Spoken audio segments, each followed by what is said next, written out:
기도드리겠습니다. 하나님 감사합니다. 이 시간도 주님 앞에서 또 주님께 예물을 드린 우리 사랑하는 성도의 손길을 주님 기억하여 주시고 이 땅을 살아가는 데 있어서 모든 것을 주신 분이 또 주님이신 분들을 알고 감사하게 하여 주시옵시고 또 물질로 인해서 곤란당하지 않게 하여 주시옵시고 우리의 삶이 주님 주시는 평강이 넘칠 수 있도록 인도하여 주시옵소서. 주께 감사드리며 예수님의 이름으로 기도드립니다. 같이 하나님의 말씀 배우겠습니다. 레위기서 10장입니다.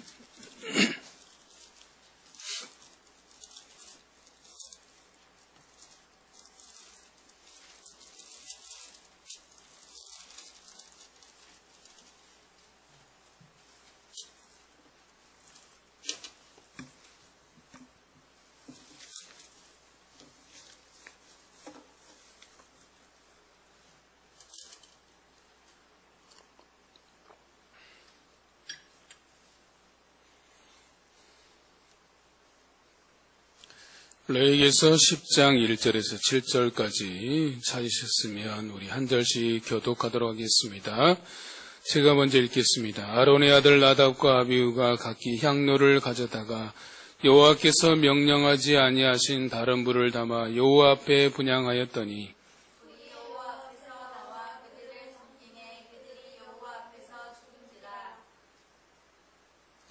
모세가 아론에게 이르되 이는 여호와의 말씀이니라.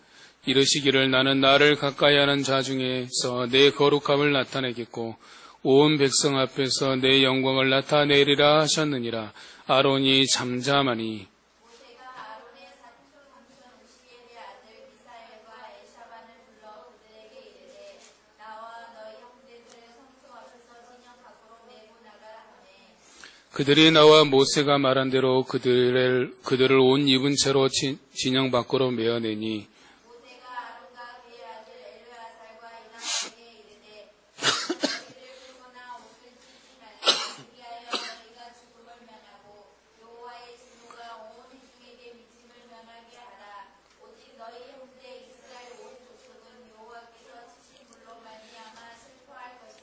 같이 읽습니다. 여호와의 관유가 너희에게 있은즉 너희는 회막문에 나가지 말라.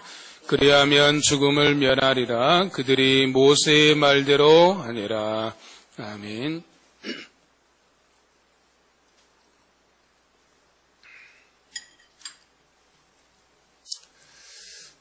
가수이자 또 배우로 활동하는 양동근 씨 아시지요? 양동근 아나요? 요즘 젊은 세대는 모르는군요. 양동근이라는 가수이자 배우가 있습니다. 양동근 씨가 지은 노래 중에 예수쟁이라는 노래가 있는데 그 가사를 보면 이렇게 되어 있습니다. 나는야 예수쟁이, 사람들이 내게 손가락질해도 상관없어. 나는 신경 안 써. 그것이 내 정체성. 나를 어디서나 두루 채우시고 난 또 주 하나님을 따르고 구원수 이쯤에 내려놓고 될 리 없다고 마구 욕하나 헛수고 거침이 튀심이 크심이 있으니 악이 빛으로 쳤어.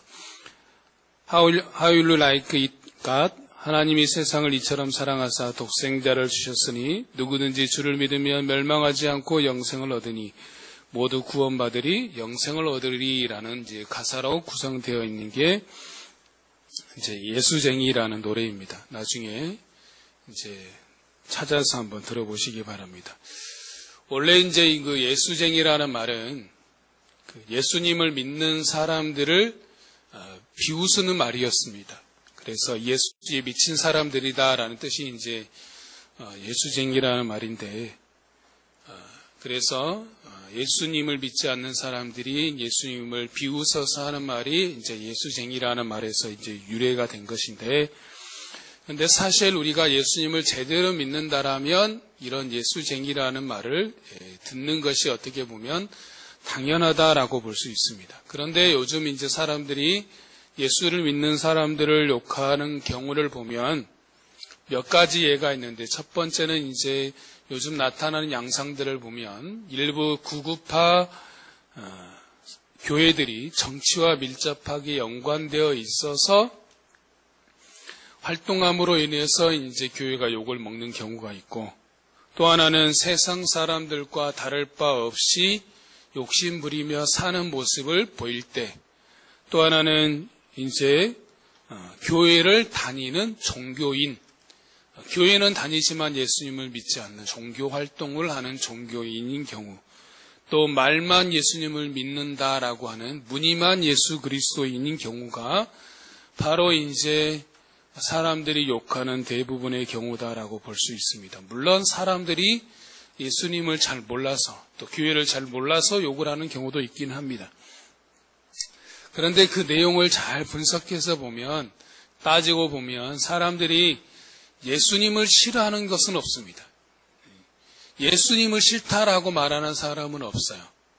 뭐가 싫은 거냐? 예수님을 믿는다라고 말하는 사람들이 싫은 경우들을 우리가 보고 있는 겁니다. 그것은 무엇을 말하냐면 우리가 예수님을 제대로 믿지 못하고 있다라는 것을 보여주고 있는 겁니다.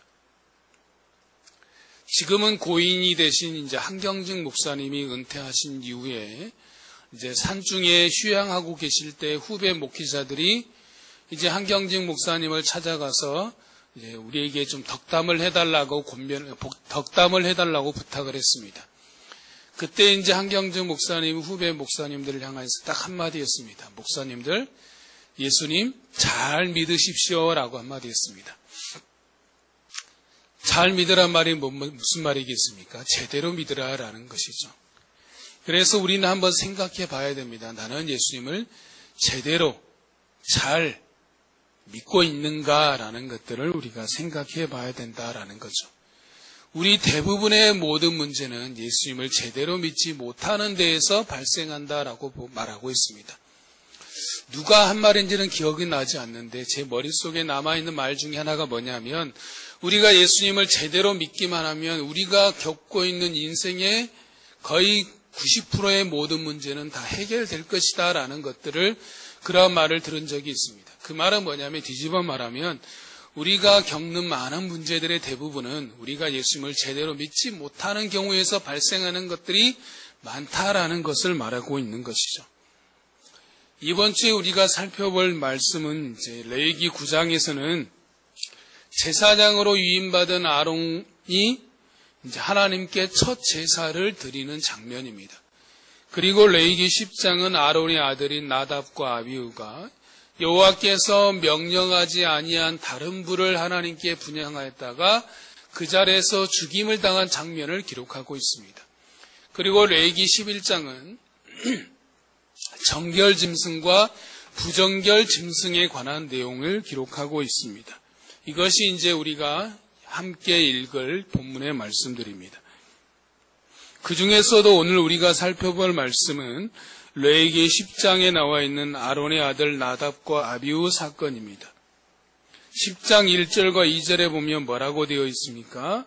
아론의 아들 나답과 아비후가 각기 향료를 가져다가 여호와께서 명령하지 아니한 다른 불을 담아 여호와 앞에 분향하였다가 그 불이 여호와 앞에서 나와 그들을 삼킴에 그들이 여호와 앞에서 죽었다라고 말하고 있죠. 그러자 모세는 아론의 삼촌 우시의 아들 미사엘과 엘사반을 불러서 그들과 하여금 너희 형제들을 메어 나가라고 말합니다.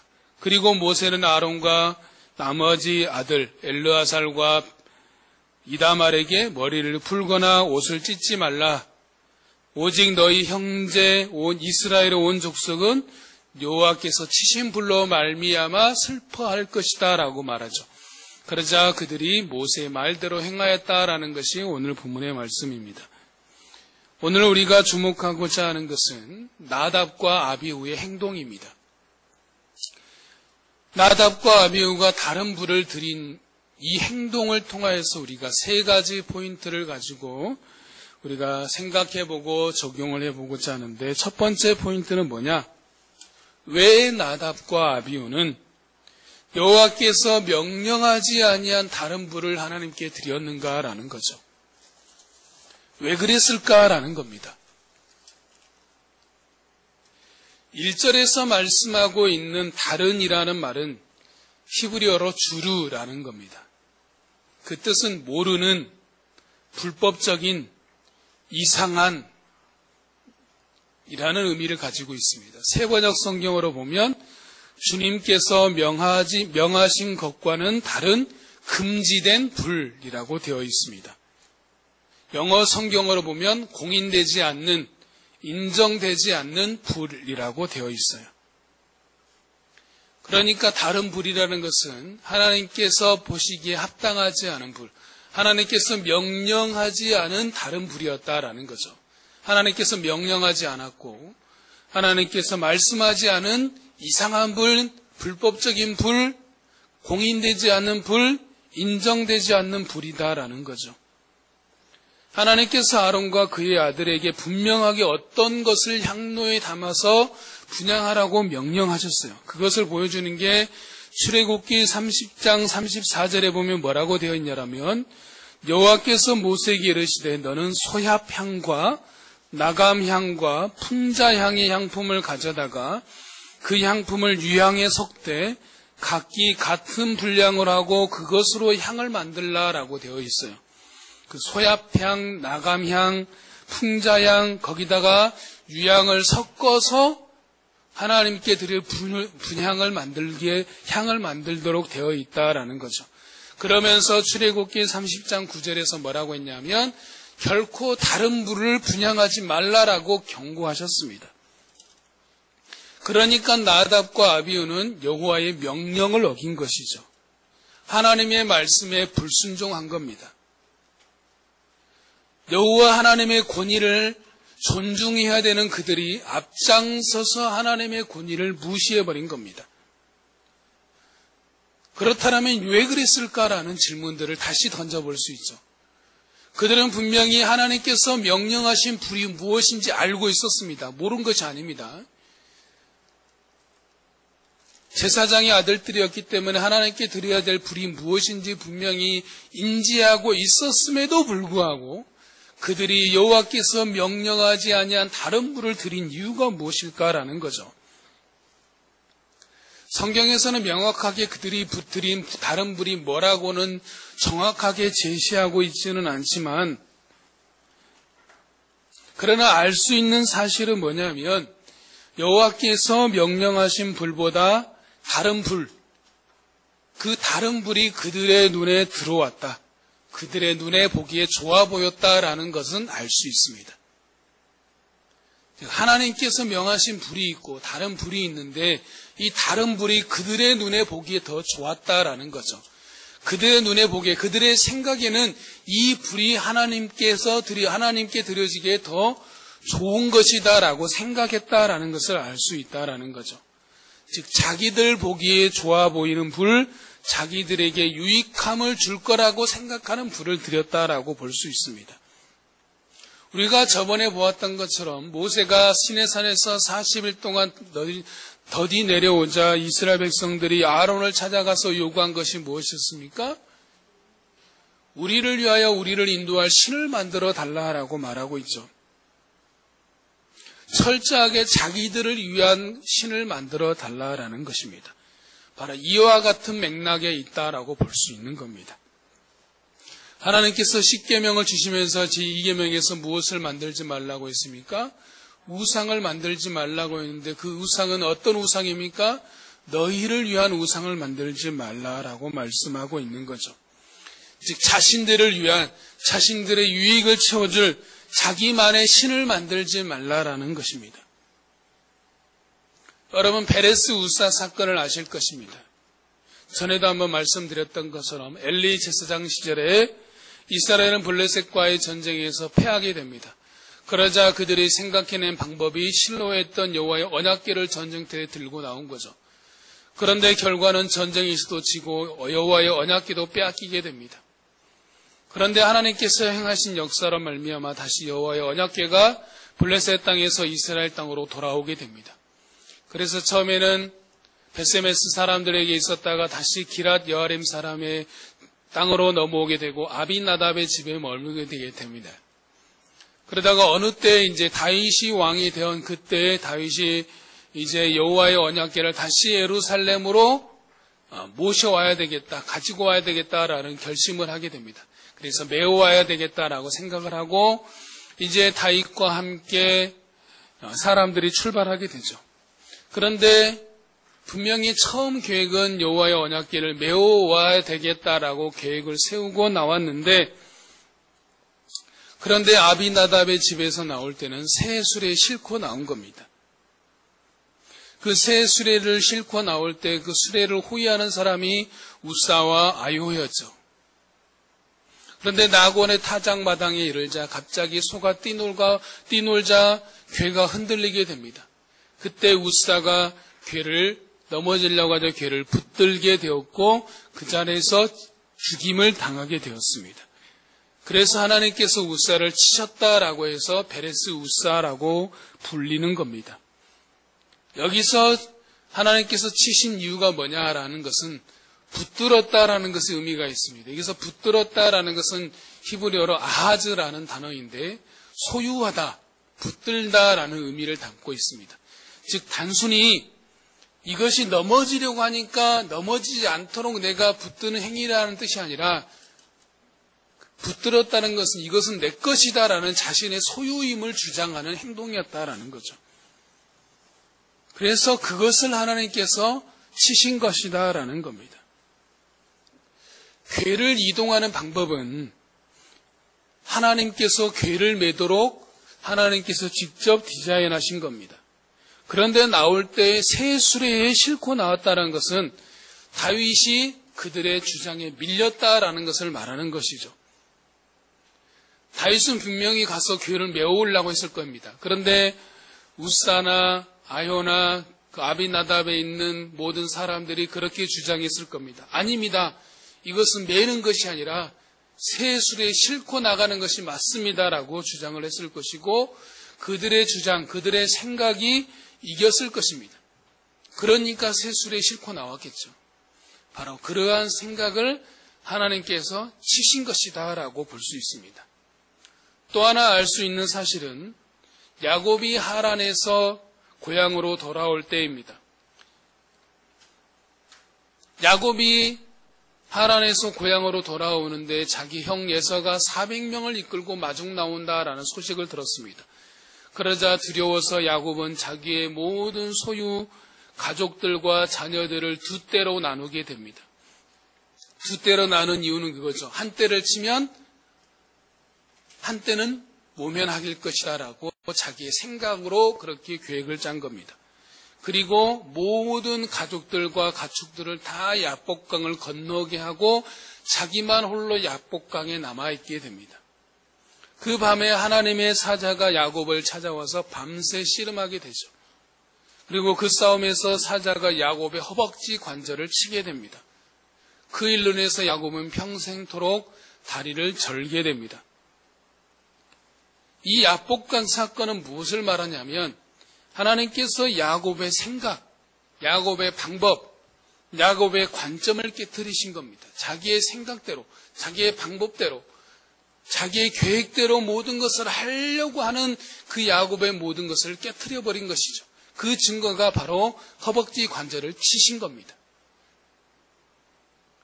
세상에서 제일 무서운 것이 있다라면 그것은 내 생각, 내 관점만이 옳다라고 믿는 사람입니다.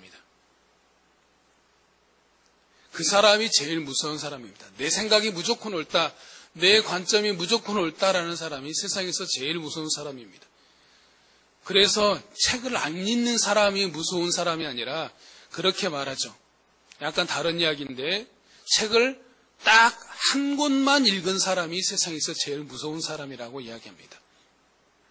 책을 안 읽었으면 모르니까 듣고자 하는데 딱 한 권만 읽으면 그것이 진리라고 생각하는 거죠. 그런 사람이 자기 생각 속에 빠져있는 사람이 무서운 사람이다라고 말합니다. 그랬을 때 하나님께서 그러한 사람을 치신 겁니다. 내 생각이 옳다, 내 관점이 옳다, 내 방법이 옳다라고 주장하면 하나님은 그것을 반드시 깨트려 버리십니다. 쳐버리신다라는 거죠. 나답과 아비후를 치신 것은 바로 그들의 생각, 자신들을 위해서 움직이는 그들을 치신 것이다라고 보인 겁니다. 두 번째 우리가 생각해 볼 수 있는 관점은 뭐냐면 그렇다면 왜 하나님께서는 그들을 즉시 죽이셨는가라는 거죠. 나답과 아비후에게 다른 기회를 주시지 않고 왜 바로 죽이셨는가라는 거죠. 죽이시지 않고 다시 기회를 줄 수도 있잖아요. 그런데 기회를 주지 않고 즉시로 죽이셨습니다. 그 이유가 뭔지 3절에서 나타나 있습니다. 3절을 한번 읽어봅시다. 3절을 읽겠습니다. 시작.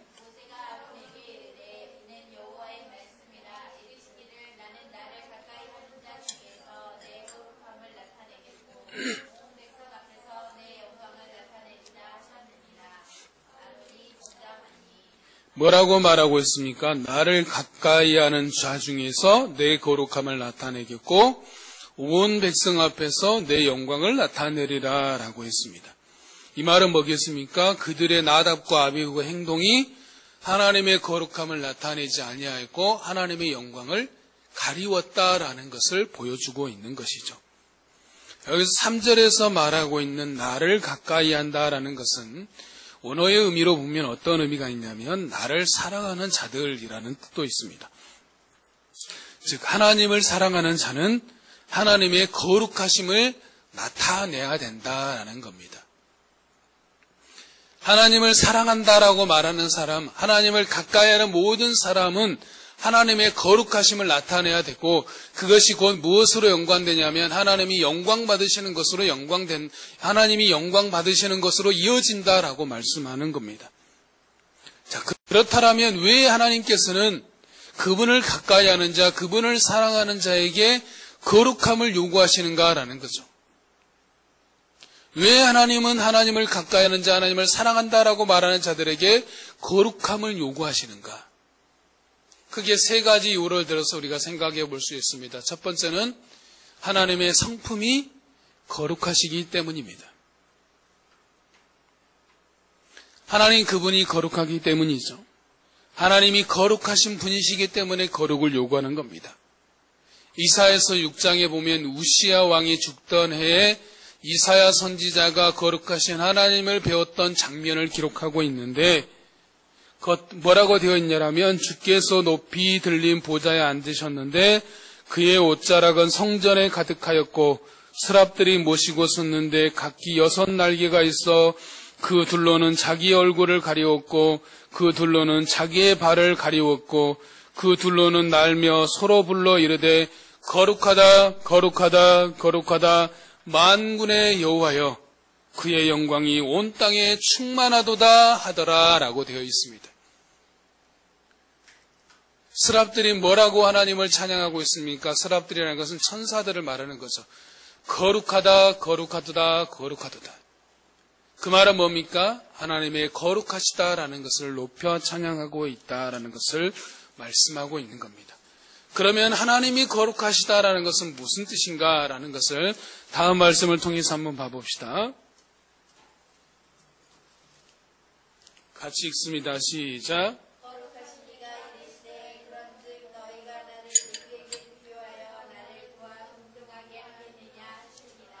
아멘. 그분이 거룩하시다라는 것은 그 어떤 것과도 비교할 수 없다라는 겁니다. 거룩하신 하나님과 다른 어떤 것을 비교한다는 그 자체가 동등선에 논다는 그 자체가 하나님을 모욕되게 하는 거예요. 하나님 옆에 다른 신을 갖다 붙이는 그 자체가 하나님의 이름을 훼손시키는 겁니다. 그분이 거룩하시다는 것은 비교 불가의 대상이다라는 거죠. 그 어떤 것과도 비교할 수 없고 그 어떤 것과도 같은 선에 놓을 수 없으신 유일하신 분이시다라는 것을 말하는 겁니다. 그런데 하나님의 거룩하심이 있는 곳에 반드시 동반되는 것이 있는데 그것이 바로 그분의 영광입니다. 방금 이사야서 말씀에서도 말씀드렸던 것처럼 거룩하신 하나님이 계신 곳에는 반드시 무엇이 충만하다?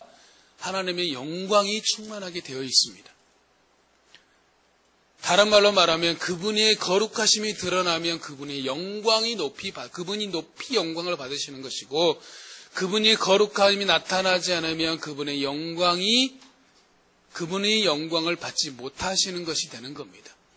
그래서 보면 모세가 성막을 지었을 때 뭐가 충만했습니까? 여호와의 영광이 충만하였고, 솔로몬이 성전을 지었을 때도 하나님의 성전에 여호와의 영광이 충만하였다라는 것은 하나님의 거룩하심이 충만하였다라는 것을 드러내는 장면입니다. 두 번째로 왜 하나님께서 우리에게 거룩함을 요구하시는가? 그것은 하나님의 자녀, 하나님의 백성됨의 특징이기 때문입니다. 그분의 자녀, 그분의 백성의 특징이기 때문이다라는 거죠. 레위기서 11장에 보면 정결 짐승과 부정결 짐승에 대해서 말하고 있습니다. 그 말은 뭐냐면 너희들은 정결 짐승은 먹고 부정결 짐승은 먹지 말라는 것에 대해서 길게 설명하고 있거든요. 아마 제일 지루한 부분들에 지금 해당상 되지 않는 내용이기도 한데 그 핵심은 뭐냐면 레위기 11장 45절에 보면 이렇게 말씀하고 있어요. 나는 너희의 하나님이 되려고 너희를 애굽 땅에서 인도하여 낸 여호와라. 내가 거룩하니 너희도 거룩할지어다 라고 말하고 있어요. 내가 거룩하니 너희도 거룩하다라고 말하고 있는 거죠. 거룩함을 강조하기 위해서라는 거죠. 우리는 거룩하신 그분의 자녀이자 백성입니다. 그러므로 거룩하신 그분을 닮아서 마땅히 거룩해야 되는 겁니다. 즉 우리가 거룩하게 사는 것이 우리의 정체성이다라는 거죠. 거룩함이 우리의 정체성이 되어야 된다라는 겁니다. 다음 말씀 봐봅시다.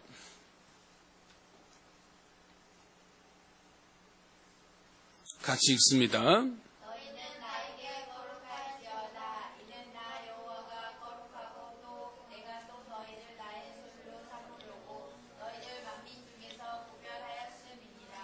아멘.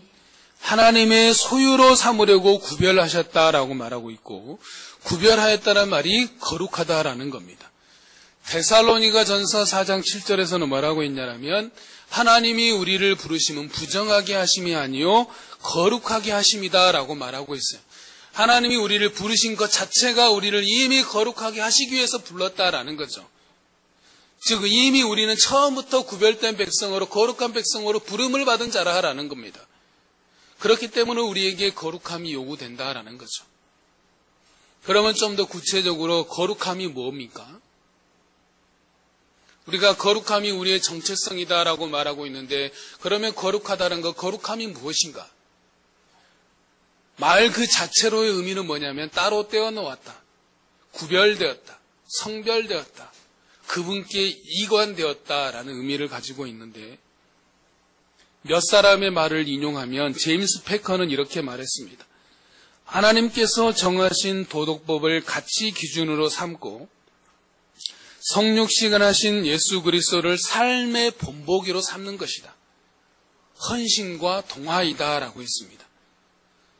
그는 또한 뭐라고 말했냐면 사랑에 의해 작동되는 믿음의 증거이다라고 했습니다.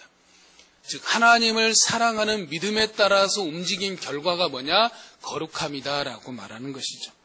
그래서 심지어 뭐라고 이야기했냐면 거룩함은 우리의 삶의 본질이고 행복은 그 거룩함에서 떼어져 나오는 부산물이다라고 했습니다. 내가 거룩하게 살다 보면 저절로 행복해진다라는 겁니다. J.C. 라일은 거룩이라는 책에서 이렇게 말했어요. 거룩은 그리스도의 형상을 덧입는 것으로 자신의 개인적 삶과 습관과 성품과 행실을 통해 다른 사람에게 나타내 보이는 것이다 라고 했습니다. 즉 자신의 삶을 통해서 그리스도의 형상을 덧입었다라는 것이 드러나는 것이 거룩함이다라는 겁니다. 싱클레어 퍼거슨은 거룩의 길에서 이렇게 말했습니다. 전적으로 하나님의 소유가 되는 것, 그래서 우리가 하는 모든 일, 우리가 가진 모든 것이 다 하나님의 것임을 말한다. 우리는 어떤 생각을 하든 모두 이 토대 위에서 하고 이 토대 위에 삶을 세워간다. 거룩하다는 것은 간단히 말해 하나님께 헌신한다는 표현이다 라고 말했습니다. 세 사람의 말을 인용했는데 간단하게 정리하면 뭔 말이냐면 거룩함이란 자신이 하나님의 소유, 하나님의 것임을 아는 것이고 그렇기에 모든 것을 하나님께 드리며 말과 행동과 삶의 모든 것이 예수 그리스도를 닮고자 하는 것이 거룩함이다라는 거죠. 두 가지로 정리되는 겁니다. 나는 하나님의 것이다. 그렇기 때문에 내 말과 행동과 삶의 모든 것이 그분을 닮아가야 된다. 그것이 곧 거룩함이다라는 거죠. 신약성경에서는 거룩함을 뭐라고 표현하고 있냐면 완전, 온전함이다라고 표현하고 있어요. 그래서 마태복음 5장 48절에 보면 하늘에 계신 너희 아버지의 온전하심과 같이 너희도 온전하라 라고 말씀하고 있어요. 다음 말씀을 한번 봐봅시다.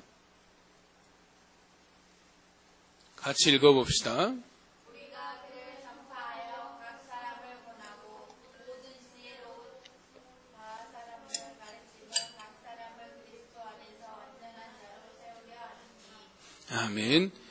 각 사람을 그리스도 안에서 완전한 자로 세우려 한다라고 말하고 있죠. 세 번째로 하나님께서 거룩함을 기뻐하시는 것, 하나님께서 거룩함을 요구하시는 것은 하나님이 기뻐하시는 것이 거룩함이기 때문인 것입니다. 하나님이 기뻐하는 것이다라는 거죠. 에스겔서 36장에 보면 하나님의 거룩한 이름이 더럽힘을 당하였다라고 말하고 있습니다. 그러자 하나님께서 이제 내가 내 거룩한 이름을 아끼어서 이제 나의 거룩한 이름을 회복시키겠다라고 말씀합니다. 이것은 무엇을 말하는 겁니까? 하나님께서 기뻐하시는 것이 그분의 거룩한 이름이다라는 것을 말씀하고 있는 겁니다. 즉 하나님께서는 자신의 이름이 거룩히 여김을 받는 것을 기뻐하시는 분이십니다. 우리가 그것을 무엇을 통해서 알 수 있습니까? 주기도문을 통해서 알 수 있습니다. 주기도문 한번 외워보시기 바랍니다. 주기도문 어떻게 되었습니까? 하늘에 계신 우리 아버지여, 그 다음에 첫 번째로 나오는 기도가 뭡니까? 이름이 거룩히 여김을 받으시오며입니다. 주기도문은 크게 두 부분으로 이루어져 있죠. 하나님을 위한 간구와 우리를 위한 간구 두 부분으로 이루어져 있는데 하나님을 위한 간구 첫 번째가 뭐냐? 이름이 거룩히 여김을 받으시오며.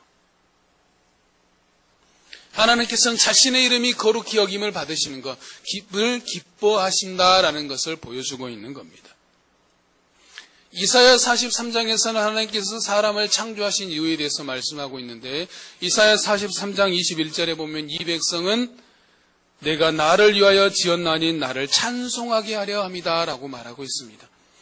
나를 찬송하게 한다는 건 뭡니까? 나의 영광을 위해서 지었다라는 것을 말씀하고 있죠.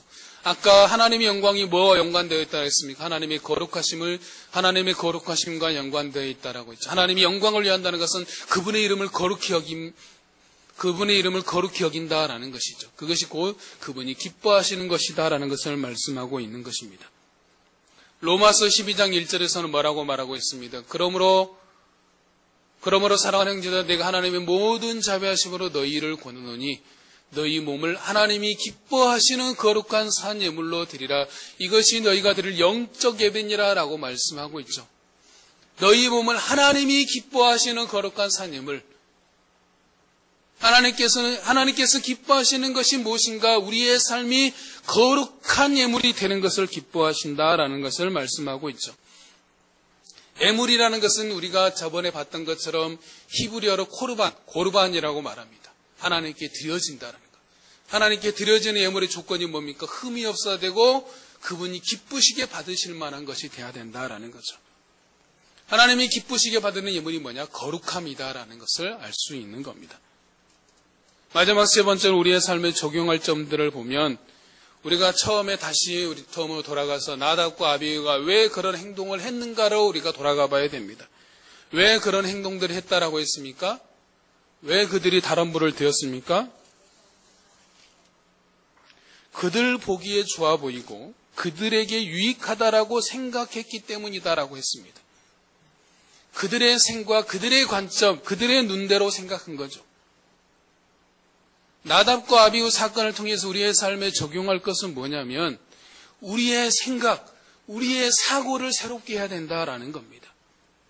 생각을 새롭게 한다는 것은 사고의 전환, 우리가 올바른 사고를 해야 된다라는 것을 말하는 겁니다. 내 생각이 올바른 생각을 하는 연습을 해야 된다라는 겁니다. 예수님께서 오병이어 사건이 있으신 이후에 제자들을 먼저 보내시고 홀로 산에 올라가서 기도하셨습니다. 날이 저물어 제자들은 배 타고 바다를 건너고 있는데 그들이 바람이 불자 힘겹게 노젓는 것을 보시고 예수님이 물 위를 걸으시면서 그들에게 나갈 때 제자들이 물 위를 걸어오시는 예수님을 보고 유령이다라고 놀랍니다. 그러자 예수님께서 그들에게 뭐라고 말씀하십니까? 내니 두려워하지 말라라고 말씀하시죠. 제자들이 예수님을 보고 유령이라고 그렇게 반응한 이유를 성경에서는 이렇게 말하고 있습니다. 다음 말씀을 한번 봐봅시다. 같이 읽습니다. 시작.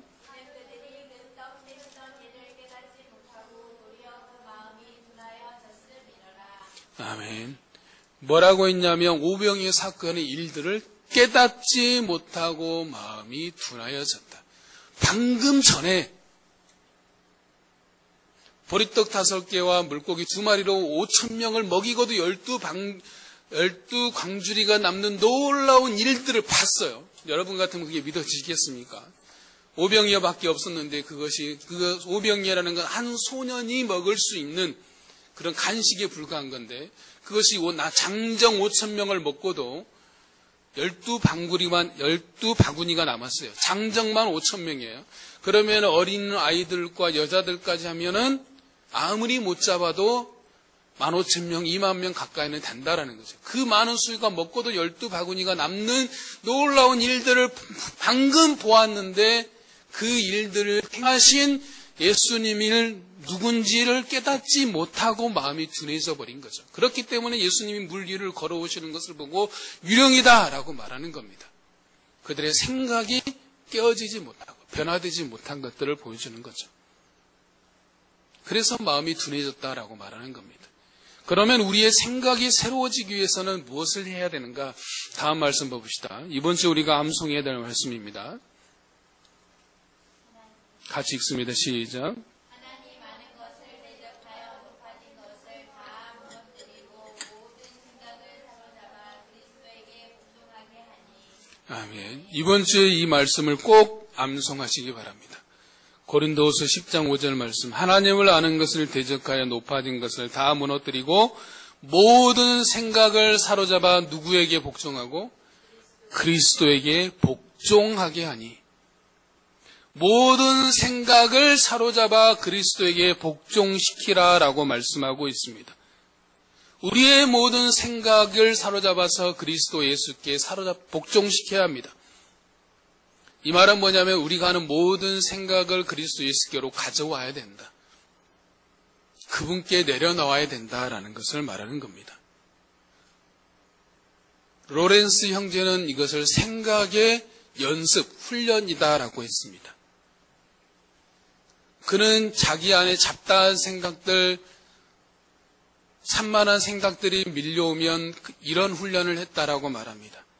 주님, 지금 내가 하는 이 생각이 주님 보시기에 합당하지 않은 생각 같습니다.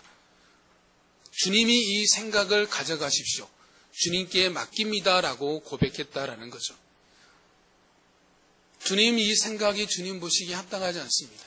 주님이 이 생각을 가져가 주십시오. 주님께 드립니다라고 이 말을 계속해서 반복했대요. 우리가 하루를 살면서 수만 가지 생각을 하잖아요. 그런데 그 생각 중에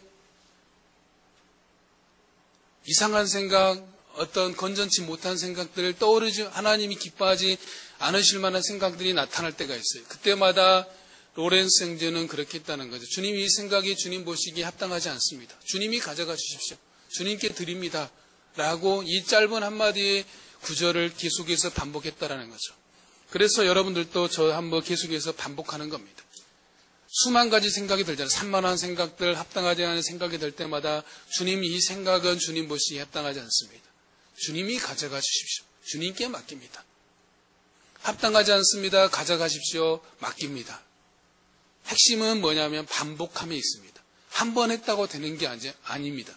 계속해서 반복할 때 습관이 되고 습관이 될 때 내 것이 되는 겁니다. 또 하나는 뭐냐면 주님이 기뻐하시는 것이 무엇인지 끊임없이 생각하는 거예요. 다음 말씀 봐봅시다. 같이 읽습니다. 시작. 아멘. 무엇을 시험하래 보라라고 했습니까? 주를 기쁘시게 할 것이 무엇인가 시험해봐라. 여기서 시험이 뭐냐 하면 영어로 테스트. 또 어떤 성경에는 파운드 아웃. 어떤 성경에는 두 가지로 되어 있더라고요. 테스트와 파인드 아웃. 헬라어로는 도키마죠. 찾아보는 것, 확인하는 것. 주를 기쁘시게 하는 것이 무엇인가 찾아보고 주를 기쁘시게 하는 것이 무엇인가 시험해보고 확인해보는 것. 지금 내가 하는 생각이 과연 주님이 기뻐하실 만한 것인가 확인해보라는 거죠. 생각해보라는 거죠.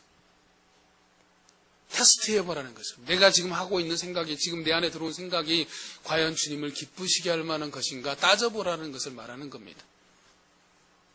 이것을 빌립보서 4장 8절에서는 뭐라고 말하고 있냐면, 끝으로 형제들아 무엇에든지 참되며 무엇에든지 경건하며 무엇에든지 옳으며 무엇에든지 정결하며 무엇에든지 사랑받을 만하며 무엇에든지 칭찬받을 만하며 무슨 덕이 있든지 무슨 기름이 있든지 이것들을 생각하라 라고 말하고 있습니다. 무슨 말이냐면 무엇을 하든지 이것이 참된 것이냐, 무엇을 하든지 이것이 칭찬받을 만한 것이냐, 무엇을 하든지 이것이 올바른 것이냐, 무엇을 하든지 이것이 정결한 것인가, 사랑받은 것인가 늘 생각하고 행동하라는 거죠. 지금 내가 하는 생각이 하나님 보시기에 칭찬받을 만한 것인가, 올바른 것인가, 사랑받을 만한 것인가, 합당한 것인가, 기뻐하실 만한 것인가 끊임없이 되새기고 곱씹어보고 행동하라라는 것을 말하고 있는 겁니다. 내가 하는 생각이 주를 기쁘시게 할 만한 것이 끊임없이 테스트하고 확인하라라는 것이죠. 우리는 무엇보다도 항상 우리 주 예수를 깊이 자주 생각하는 습관을 가져야 합니다. 하나님의 임재 연습이라는 책을 보면 거기서 로렌스 형제는 이렇게 말하고 있습니다. 우리가 늘 함께 하시는 하나님을 경험하기 위해서는 할 수 있는 한 자주 주님을 생각해야 합니다. 사랑할 수 있으려면 알아야 됩니다. 누군가를 사랑할 수 있으려면 먼저 그 사람을 알아야 합니다. 어떻게 하면 주님을 향한 첫사랑을 유지할 수 있을까요? 끊임없이 주님을 알아가면 됩니다. 그러면 어떻게 해야 주님을 알 수 있을까요? 자주 주님께로 돌이키고 주님을 생각하고 주님을 바라봐야 합니다. 그러면 우리의 보아가 있는 곳에 우리의 마음이 있게 될 것입니다. 라고 말하고 있습니다. 로렌스 형제가 말한 하나님의 임재를 경험하고 그분을 더 사랑하는 방법은 아주 간단합니다. 자주, 항상 예수님을 생각하라라는 것이죠. 어찌하든지 늘 예수님을 생각하는 삶의 습관을 가지라라는 겁니다.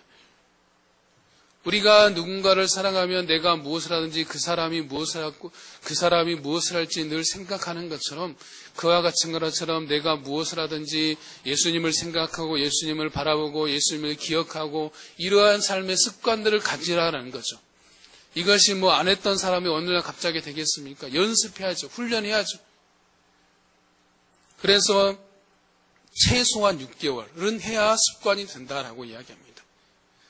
그래서 이제 우리가 이번 주가 6개월 상반기 마지막 주니까 우리가 오늘부터 시작해서 남은 반년은 우리가 계속해서 강조하는 것처럼 주님을 생각하는 연습, 주님을 자꾸 생각하고 또 생각하는 연습을 우리가 했으면 좋겠습니다.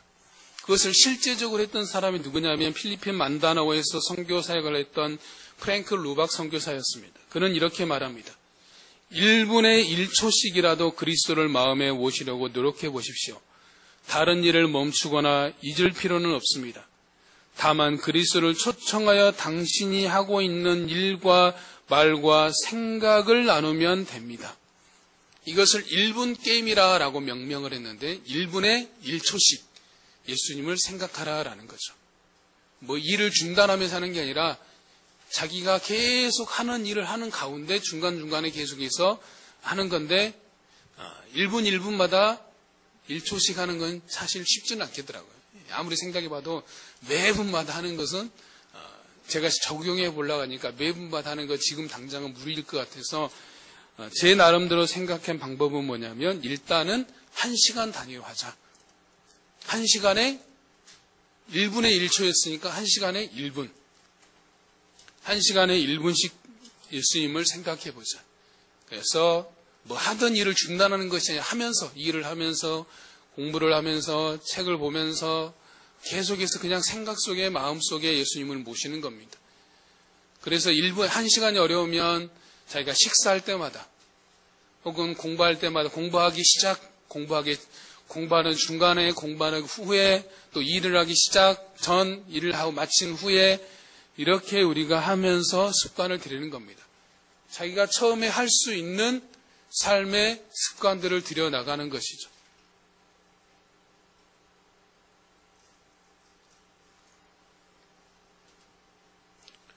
그래서 우리가 이번 한 주간에 우리가 할 수 있는 그런 모습이 되었으면 좋겠습니다. 마지막으로 한 분을 이야기하면서 말씀을 마무리하도록 하겠습니다. 전에 한번 말씀드렸던 데이빗 케이프 목사님입니다. 데이빗 케이프 목사님은 남아프리카 공화국에서 목회를 잘 감당하고 있었던 분입니다. 어느 주일 설교를 준비하던 중에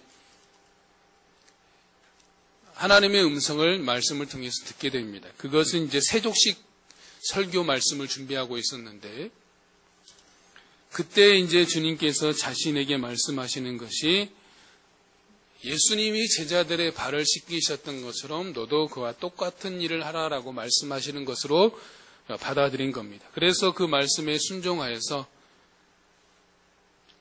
자기 가족부터 시작해서 자기 가족, 옆집, 뒷집, 자기 마을, 그 다음에 옆 동네, 자기가 사는 어떤 시 이렇게 확장해서 지금은 전 세계를 가족과 함께 트레일러를 타고 돌아다니면서 세족 사역을 하고 있습니다. 그래서 자기 스스로 예수를 위한 바보가 되기로 결심하고 기꺼이 예수를 위한 바보의 삶을 살고 있는 사람입니다. 데이브 케이프 목사님은 이렇게 말했습니다. 하나님 나라에서는 성공이나 실패가 없고 오직 순종만 있을 뿐입니다. 내가 하루에 20명의 발을 찢기면 그날은 성공한 날인가? 그렇지 않다. 하나님은 중심을 보십니다. 하나님이 우리에게 원하시고 찾는 단 한 가지는 우리가 그분의 신실한 자녀로 그분께 순종하는 것입니다. 라고 했습니다. 이 말이 참 가슴에 와닿았습니다. 하나님의 나라에서는 성공과 실패가 없고 순종만 있을 뿐이다. 하나님께서 우리에게 원하시는 것은 너 성공해라, 너 실패해라, 너 성공해라가 아니라 이 땅에서 네가 성공해야 되고 업적을 쌓아야 되고 너의 이름을 남기라가 아니라 나의 말에 순종하라라는 것을 하나님께서 원하신다라는 거죠. 하나님께서 하나님의 자녀에게 바라시는 것은 그분의 말씀에 순종하는 것임을 다시 한번 보게 되는 겁니다. 데이브 케이프 목사의 일생을 바꾼 것은 뭐였냐면 주님, 제가 무엇을 하기를 원하십니까? 라고 묻는 것이었습니다. 주님의 말씀 앞에 그러면 주님 제가 무엇을 하기를 원하십니까? 라는 이 질문 한마디가 그의 인생 전체를 바꾸어 버렸습니다. 그 질문에 들려주시는 대로, 마음속에 들려주시는 대로 순종하여 삶을 지금도 살고 있는 것이죠. 그렇습니다. 우리는 성공을 남들이 말하는 것들, 돈, 명예, 좀 더 좋은 집, 자녀들의 성공, 이러한 것에서 찾고 있는 것이, 이러한 것이 있으면 성공했고 행복한 인생이라고 우리가 생각할 수 있습니다. 세상 사람들이 말하는 것을 내가 가지고 있으면 성공한 인생이고 행복한 인생이다라고 말할 수 있지만, 그러나 하나님이 기뻐하시는 것은 그러한 것보다는 하나님의 말씀을 듣고 그분이 기뻐하시는 뜻대로 순종하는 것에 있다라는 것을 보게 되는 겁니다. 하나님께서는 지금도 그것을 보시고 그러한 자를 지금도 찾고 계시는 겁니다. 그러므로 우리도 말씀을 보고 말씀을 들을 때마다 기도로 주님과 교제할 때마다 늘 물어야 됩니다. 주님, 제가 무엇을 하기를 원하십니까? 주님, 제가 무엇을 하기를 원하십니까? 한번 따라하겠습니다. 주님, 제가 무엇을 하기를 원하십니까? 주님, 제가 무엇을 하기를 원하십니까? 라고 묻고 마음속에 들려주는 그 음성 따라서, 그 말씀의 확신에 따라서 우리가 순종하며 살아가는 우리의 모습이 되시기를 주의 이름으로 축복합니다. 우리가 같이 찬양하겠습니다. 나 주님의 기쁨 되기 원하네.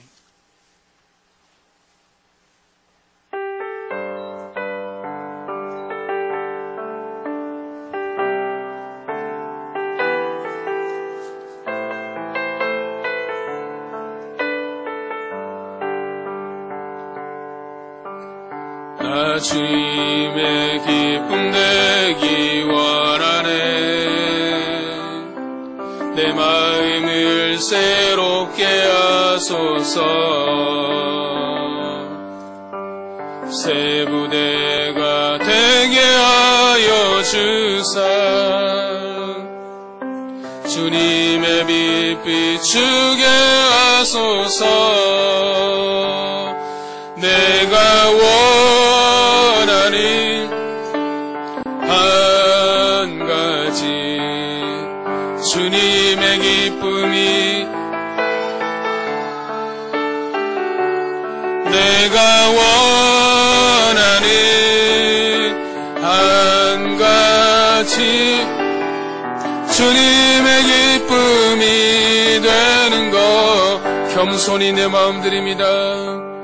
겸손히 내 마음 드립니다. 나의 모든 것 받으소서. 나의 마음 깨끗게 씻어주사. 주의 길로 행하게 하소서. 내가 원하는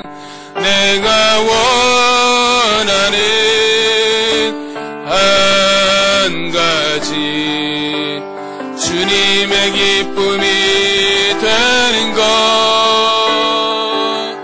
내가 원하는 한 가지 주님의 기쁨이 되는 것.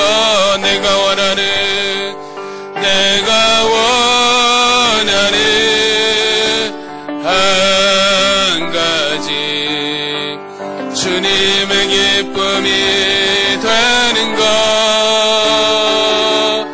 내가 원하는 한 가지 주님의 기쁨이 되는 것. 하나님 감사합니다.